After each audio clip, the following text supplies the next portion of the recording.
Welcome to Samba Samba. Enjoy the video. You start by verifying voltages and current. This matters because too much or too little power will stall the fan. Use a multimeter to read the panel under sun. Make sure it matches the fan label, e.g., 12V. Once done, attach an inline fuse size to the fan's draw. This protects components. Next, connect MC4 or alligator leads to panel outputs, observing polarity, positive to positive, negative to negative, so the circuit is ready for the next step. You now create a stable path for electricity. Panels can spike when clouds change, so place a regulator or PWM controller between panel and fan.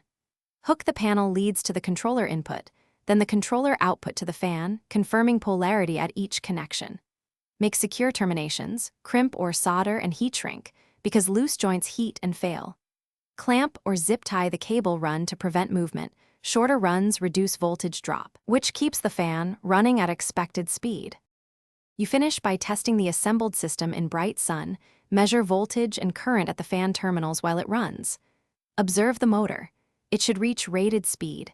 If not, check for voltage drop across connectors or a mismatched regulator setting. If the fan sputters, temporarily connect a known good 12V battery or alternate regulator to determine whether the panel or fan is at fault. Finally, secure all parts, recheck fuses, and shield exposed terminals. This prevents short. Thanks for watching. Consider subscribing if we helped you.